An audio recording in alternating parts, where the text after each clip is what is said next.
Good afternoon, everybody. Welcome to Newcomer Farms, and we are discussing the formation and implementation of advisory boards today. So advisory boards is one kind of governance that businesses that are closely held put together in order to help them run more smoothly and get outside views on new business systems and views on creating succession plans and strategic plans and implementing business ideas. So today we have Glen Newcomer, the leading owner of this farm. Next to him is Dean Spangler, the ex-CEO of Spangler Candies. Former, ex get fired.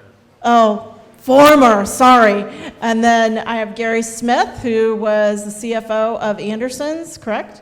David Newcomer, who's the chief agitator, legal consultant in this group. And Ann Newcomer, who's the wife of Glen, and their son, Jason. Welcome, everybody. I have just been told we have to cut 15 minutes from this presentation, so I'm going to talk really, really fast. Okay. So, Glen, how long did you think about forming an advisory board before you actually pulled the trigger? I would say it took me about 2 years before we actually got to the point where we were asking people to serve on our advisory board. I actually got the idea from David. He had prompted me a couple years, but then I was part of the T-Pen program through Top Producer for a number of years, and in our peer group, I witnessed and I saw that a number of them had advisory boards in place, and I saw the value from them. So, Dean, you've been involved in closely held businesses most of your career. What kind of things have you seen the advisory board do for Newcomer Farms as you've served on this board? Well, I think that in the earlier session, I talked quite a bit about how communication within the stakeholders, the family and managers and the family members that don't participate, how that communication is so important. And I think one of the biggest things that the advisory board does is it's a lubricant so those conversations can take place. I'm sure, and I always admired Glenn because he had Ann be part of his advisory board too. So she was there. So I'm sure in some of those things that were talked about earlier, issues that maybe she didn't know exactly how to ask about it, and issues that maybe Jason wanted to ask about, the advisory board becomes kind of the lubricant for those conversations, because you can bring those things up where maybe you're a little bit more reluctant to. So, Gary, you kind of serve a dual role here. You have family farmland that is farmed by this farm company, and you serve on the board. That is a unique perspective. Can you tell the audience about what you think that does and brings value to the board for Glen? Yeah, go back in history. My father was the one that actually introduced Newcomer to our farm when he became disabled. But our farms are pretty close together, and as a result, both families actually developed their farms about the same time in the 1800s. So we know the family forever and ever. And when I took over, it's kind of nice to have your nose under the tent, you know? And so I know we're being treated fairly, and I know that he's treating the farmland as it is if it was his own, and those two things are very important to me. And do you think that having a landlord on the board gives assistance to the owner of the company? For people that are interested, I'd be happy to talk to them. Yeah, I think there's an advantage to that. I don't know of many successful companies that don't have some kind of a board relationship, advisory or governance, and so I think it's a critical part of a growing business's success. And hats off to Glenn for doing it. And I think having a customer on the board is important. Why? Well, you can represent other customers. And one of the things about having a relationship is if it's a long-term relationship and it's been going on successfully, you don't disconnect it. And Glenn's got integrity, he's trustworthy, as is his organization. And so those things are important. And once I think a customer or a landowner sees those kinds of elements in a relationship, it's easier to sign up, if you will.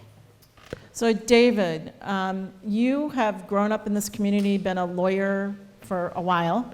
in this community, and you've been a huge proponent of closely held businesses starting governance boards. Can you tell the audience why you're so passionate about that?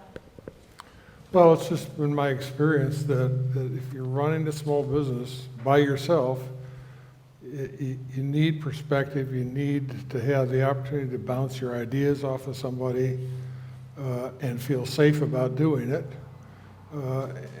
And you have a number of issues that, well, if you look at agriculture, Glen knows all kinds of great things about equipment and seed and so forth, but when he comes to the advisory board, he can talk about his financial structure. That's not unique to agriculture.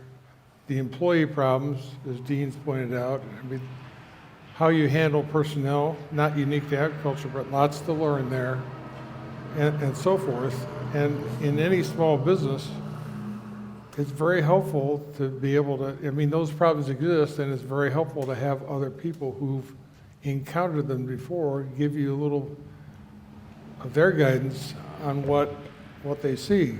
The problem you have, in my perspective, you have advisors that you're paying already, so Glen has a lawyer. By the way, you keep telling people I'm a lawyer, and I keep saying I'm a recovering lawyer. That's true, we both are. All right. So, but my point being that everything looks like a nail to a hammer.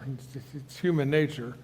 And so your advisors in that sense have a little too narrow a perspective. But if you have advisors like Glen has here who have outside, they can give you a much broader view and a much better sense of what you might want to do or what your options are. So it's been beneficial to Glen, and I think it's been beneficial. It's not easy to get people to do this because, and I'm sure this is true of Glen, it's not easy to open up, to tell people your problems. But once you build that relationship with some sense of trust, it can become very productive. So Ann, what's the best thing that you have gotten out of the advisory board for the family farm operation? Well, first of all, just getting to know these guys, well, I already knew you, but those two, that's been great. But I think before I didn't pay that much attention, and I think I realized as Glen's getting older and I'm getting older that, heaven forbid anything would happen. I've seen other farm wives where they didn't have a clue what was going on, and that would have been me. So this was great for me to come out or go to the meetings, advisory board meetings.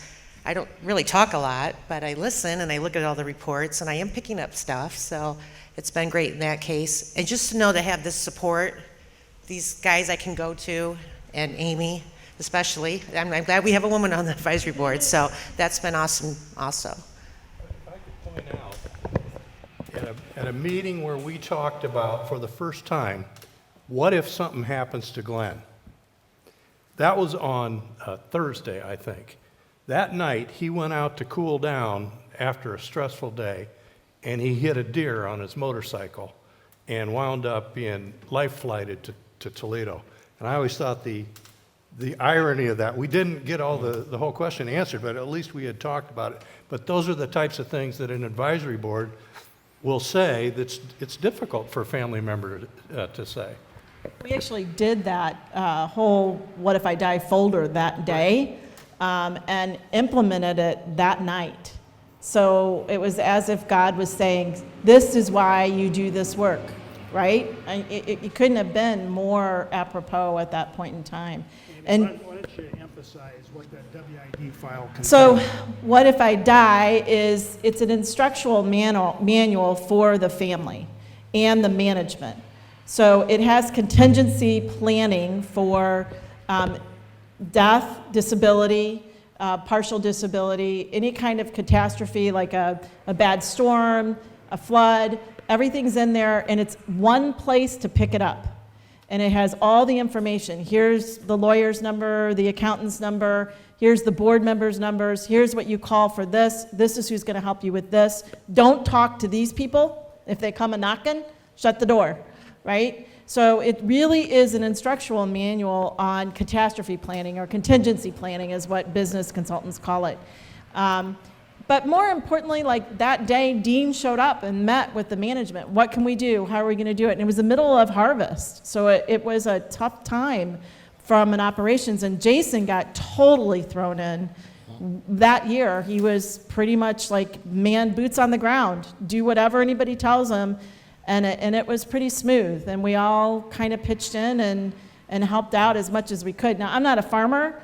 I couldn't come drive a tractor, but I did a lot of checking in with Ann and, you know, what do you need? What can we do? And David was over here, and I know Gary was here helping too. But that's the kind of support your family needs when something happens to you when you're the lead operator. And having great employees. Yeah. We love our Oh, no kidding. people that work here, so they're a big help to us. So Glenn, back to you. I'm sorry, Jason. I can't forget Jason. Jason, do you foresee continuing the Board of Advisors when your dad's no longer on the farm? Absolutely. I like for the current members to stay on as long as they want to or can, and I know there might be some member changes in the future as well, but also I'd like to maybe find somebody maybe within the next 5 years or so that's closer to my age that I can kind of relate to more. Maybe they're like 5 or 10 years older than me. That'd be ideal.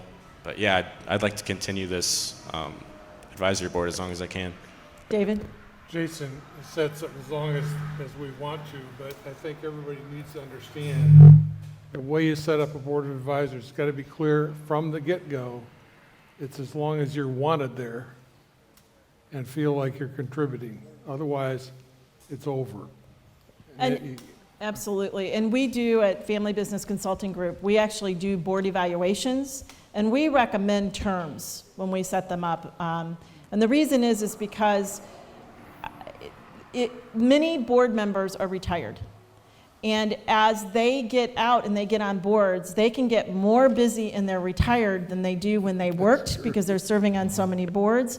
And they may want to slow down at some point, and you need to make sure that where your business is at, the formation and the continuation, that the members actually have information and data to share with that growth point. And maybe not removing, but adding as you're taking on a greenhouse business, getting someone that's done that, or going into the vegetable business or the pork feeding business, making sure you have somebody in that industry specific to come onto the advisory board to help with those issues. So refreshing and evaluation is really important as you go as well. Glenn, how long was it before you felt you received a rate of return on your investment in creating the board? Again, the first year on the board, I would say it was get to know you. It took time for these gentlemen and you to get a full understanding of the concept of where we were at and what our issues were. And so before you could get value back, you have to have an understanding in order to contribute. So I would say it's about 2 years before you really start capturing value. But there again, the point was made earlier, that open policy or that trust factor of sharing all of the details with your advisory board, all of your financials, all of the what keeps you up at night, all of those issues, the management issues, the challenges. And once they get a perspective of what your operation is like and they come out and visit and spend time with you, then they can deliver the value. And so I think you look for every person that you have on a board, they need to be bringing a unique set of value of either characteristics, experience, or bringing something to the table that you lack yourself. I mean, from my perspective, I've never been, I am a CEO, but I appreciate Dean's perspective as a retired CEO. I respect Gary's perspective as a retired CFO. David with all of his experience in developing businesses. Your experience in human resource and in conversations and family discussions.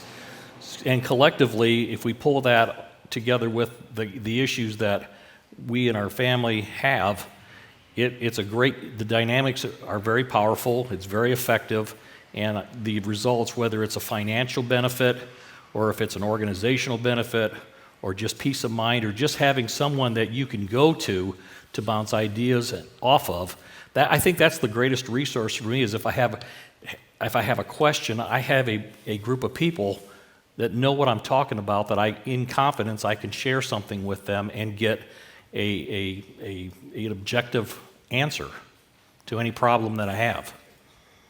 So Dean, I'm going to ask you you've served on how many boards in your lifetime? Dozens, maybe. Dozens, okay. And in your time from like start to feeling like you're really understanding the business and making contribution, what's usually the tick-up time as a member on a board for that? Well, I can tell you in ag it was longer. Because, I mean, even though as a kid I grew up around here, around agriculture, I didn't have a clue what you guys do. I mean, talk about a tough business. I mean, the stuff I did was easy. And so I gained a lot of respect in this process, but also it took a longer time to learn about what are the right questions to be asking, because we just made stuff and put a price on it and went and sold it. We didn't have to sell stuff that we hadn't grown yet and at a market price that we didn't know what it was yet. And so I think it took a couple years to feel like we were adding value. And it's just been a great experience for me, and I just thank you people in ag for what you do, because it's unbelievable. So Gary, you've been in the agriculture industry and community for over 40 years, is that right? Yep. And in different variations of your career, how do you see a board of advisors helping farmers over the next 10 years? Do you think it helps distinguish them? Well, I think that first of all, you have to have a variety of experiences on the board, because if, as I said, if two people think the same, you don't need one of them, okay? So get a variety of different disciplines, if you will. You know, basic business economics is pretty common to most enterprises. What's not common is the risk. What's not common is the cash flow. And so you got to get in touch with the business model and the risks that are involved and all the things that are going to affect your business in a different way, a different dynamic than you find in a traditional business model. Like, I don't understand this branding he's talking about, and I don't understand just putting the label on something and selling it. But I do understand what Glen's going through in terms of pricing something based on a once-a-year purchase or a once-a-year acquisition, but it's priced year-round. I mean, the dynamics are so much different. And so from my perspective, the bigger a group gets, the bigger a farm organization gets, or any business, the more important it is to have an outside perspective. So this business is significant. I mean, you buy a combine, you buy a tractor, it's a capital investment. It's like him buying a candy wrapper, machine. It's a significant investment, so you're taking a big risk. Capital expenditure planning is really important here. Right. Yeah. So, David, why are you so passionate about agriculture? Is it because you grew up around here and you had a majority of your clients being in this business, or is it above and beyond that? I don't know that I have a good answer to that. I mean, I found it amazing. The other day I had a conversation with Glen that was stimulated because he, as won't surprise anybody here, he went to great effort to make everything pretty around here and cleaned out that barn that my great-grandfather built. And if you go up in that barn, you're going to see timber beams hand-hewn that are upwards of 80 feet long. Think about that. And that caused me to say to Glen, you know why Nathaniel chose this place, and he didn't know, but it was because the timber was the tallest, which means Bigger barn. the most fertile ground. Oh. Okay? Non-farmer? So I don't know. So yeah, I mean, I grew up with that. It is now sort of a sad part of my life, but when I was very young, my father took a hunting trip to Wyoming and went to an auction, and without telling my mother, bought a 2,800-acre ranch. And that was very, very integral to our family for many years. So, I mean, that was half and half deal, and I was very much involved in that for many years. So I Would you just, say dirt's in your blood? I didn't, no. All right, anyway, I don't know. I just like it. It's interesting. It's the rate of change that I get to see and the thought that goes into all the stuff that's going on, it's just amazing. So Ann, if something happened to Glenn, would you keep this going as an owner of this farm? Would you keep an advisory board going? Yes. Yeah, and what message would you give to the non-involved spouses about the importance of this process for them? Well, just like I said before, we would discuss things, but I wouldn't really pay attention. But when you're sitting in a, 3 to 4 hour meeting and listening to all of them speak and Glenn speak and looking at all the reports, you just learn so much. You don't realize everything that's going on. And since I'm not a part of the, like I said, day-to-day operations, I just think it's beneficial to know those things so that someone can't take advantage of me if something would happen. But So Jason,